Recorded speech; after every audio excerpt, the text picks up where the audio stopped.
All right, so there are a lot of wild takes floating around the tech world right now, right? And every time I open the comments section or scroll through another hot analysis article, I see the same thing again and again. People keep asking, have you seen Huawei's new electric car? And then the follow-up take is always the same.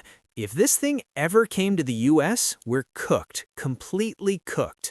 Too much tech, too much luxury, too cheap to ignore, too advanced to compete with. So I figured, okay, enough talk. Let me actually get my hands on one.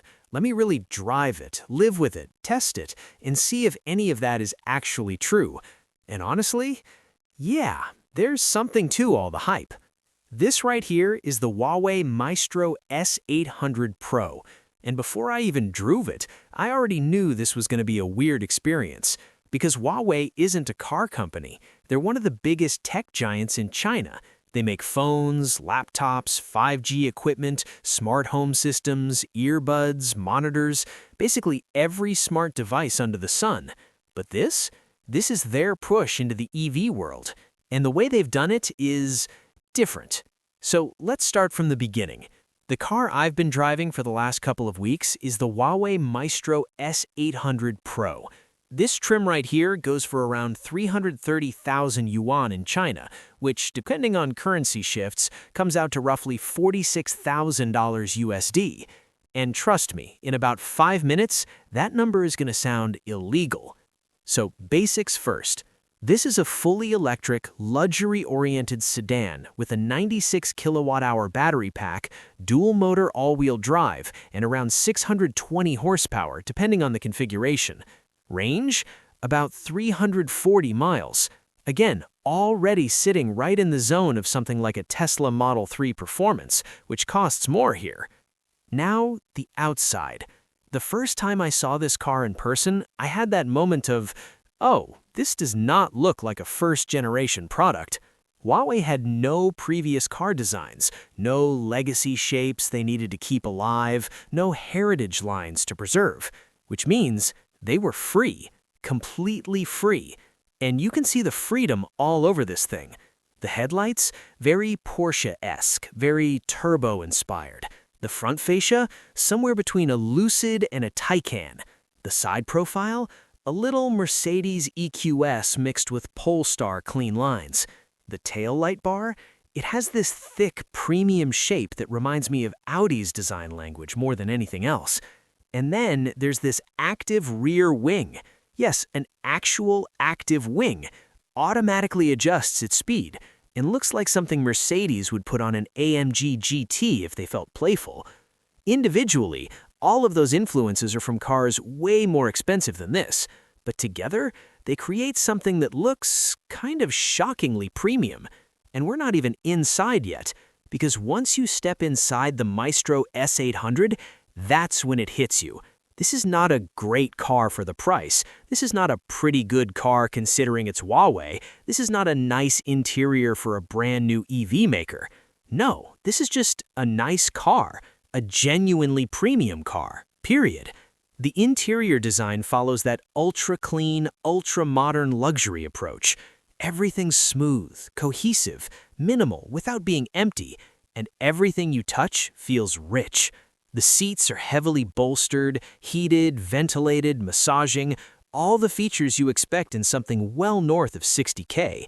The steering wheel honestly feels like a Porsche steering wheel with Huawei fingerprints on it. Simple, elegant, just enough buttons and 2 stalks at the bottom. Right in front of me, there's a bright, crisp HUD that aligns itself automatically to my eye position. Super slick. Under that, a thin display behind the steering wheel. And at the center, a massive 15.6-inch display that's basically a Huawei tablet built into the car. Storage? Everywhere. And of course, Huawei has their own version of clever gadget storage, like Xiaomi does. In the center console, tucked away neatly, there's a tiny Huawei flashlight charged by the car's battery. And yes, there's actual hardware here. Real buttons, physical controls, things we all miss in modern cars. Power button, dedicated climate buttons, fan speed controls, a wing up and wing down switch, ride height toggles for the air suspension. everything right where it should be. Above me, a huge panoramic sunroof. The headliner is full Alcantara. The audio system, 24 speakers with spatial audio that wraps around the cabin. And ambient lighting everywhere, connected to the music, reacting to bass, matching album colors because of course it's all synced through Huawei's AI. But the real wow moment hits you in the back seat because Huawei built 2 detachable tablets back there, not screens. Actual Huawei tablets that you can pop off, use independently, return, and they snap magnetically back into place. I hadn't even turned the car on yet, and I was already thinking, this feels like a $70,000 car. But Huawei didn't stop there, because there are 2 features in this car that I have never seen done this way in any other EV. Number 1, the software. The software is ridiculous. Ridiculously smooth, ridiculously polished, ridiculously integrated. This is what it would look like if Apple secretly made a car and didn't tell anyone. The interface is basically Harmony OS, Huawei's operating system running in car form. Everything is fluid. Everything is fluid. Everything feels like it reacts instantly. And because Huawei makes phones, tablets, smart home gear, routers, and half the smart world in China, the car becomes the center of that ecosystem. You unlock the car with your Huawei phone, your contact sync, your text sync, your smart home feed sync, your camera sync, your navigation syncs, everything. And if that wasn't enough, the car also supports wireless CarPlay and wireless Android Auto, and it might be the nicest implementation of CarPlay I've ever seen in an EV. But my favorite software trick? The navigation voice isolation system. Because Huawei thought about something every driver hates. You're vibing to your music, the beat's about to drop, energy is rising, and then suddenly the navigation voice cuts everything off. In 200 meters, turn left. The Maextro S800 never does that. Instead, the navigation voice plays solely from the headrest speaker behind the driver, while the music in the rest of the car stays untouched. Your passengers keep vibing, your song keeps hitting, and only you hear the directions. That is genius. And the second special feature? The modular hardware mounting system. Huawei basically turned the interior into a customizable tech playground. There are hidden magnetic mounting points around the dashboard, behind the center screen, and near the passenger side. You can attach extra screens, fitness monitors, dash-mounted trip displays, phone holders, smart sensors, USB power hubs, action camera mounts, and even long-range walkie-talkie modules for filming or convoy driving. And it all snaps seamlessly. Clean look, no messy cables, no aftermarket nonsense. What other car manufacturer does this? Nobody. It's one of those, oh wow, the tech company brain really kicked in here moments. And this is all before we even talk about driving it. Driving this car is interesting because EVs have this superpower. They can switch personalities instantly. In comfort mode, the Maextro S800 is exactly what you want from a premium Grand Touring. Soft, smooth, silent. The air suspension is so good, I would compare it directly to Lucid's tuning. It eats bumps, kills vibrations, glides like it's hovering a few centimeters above the road. The accelerator is gentle, responsive but not twitchy, and the Ren braking is controlled, predictable, secure. Honestly, if you never touched another drive mode, you'd be happy. But then I twist the mode dial 1 notch. Everything turns red. Graphics shift, the car wakes up. Twist it again, Sport Plus mode. Now it's fully awake. The steering gets heavier, sharper, the throttle becomes instant, the air suspension firms up, and suddenly this thing does 0 to 60 in under 3 seconds, right in the zone of a Taycan GTS or a Model 3 performance. And it handles like a proper EV performance. Not quite Taycan-level laser precision, but absolutely in the territory of a BMW i50M or a Model 3 performance. And there's a boost button. You press it, a crazy animation flashes across the screen, and you get full power. All 600-plus horses every time. The active seat bolsters tighten around you in corners. Yes, the same trick the G-Wagon uses. Weird, a little. Impressive? Definitely. But the biggest surprise? How well built the car feels. This is not a tech company made a car, let's hope nothing rattles situation. This thing is solid, planted, quiet.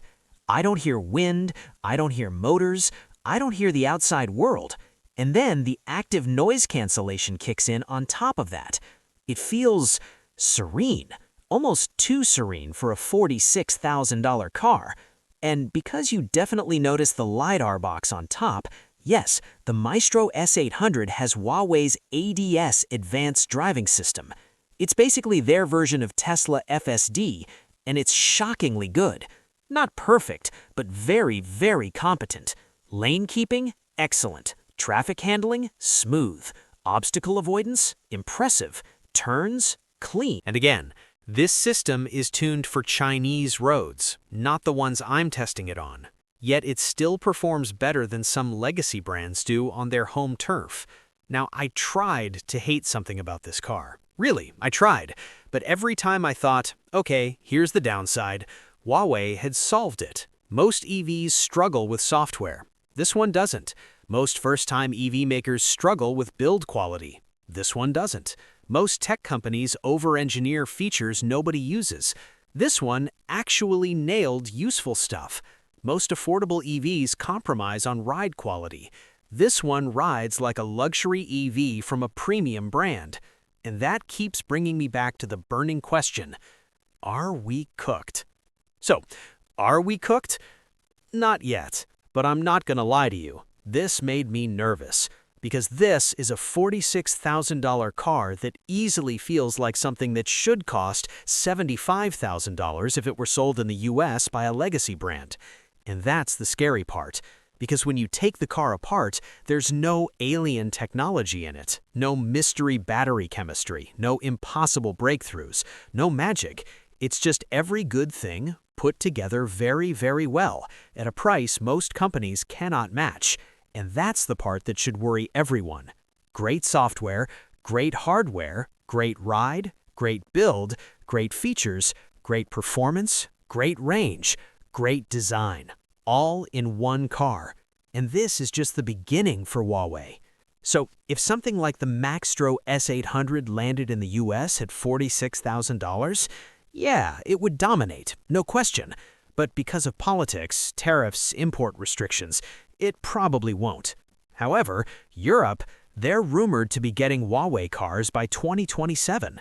And if that's true, some brands over there should probably start sweating now, because Huawei just proved something that changes the game. Global EV competition is no longer about one breakthrough technology.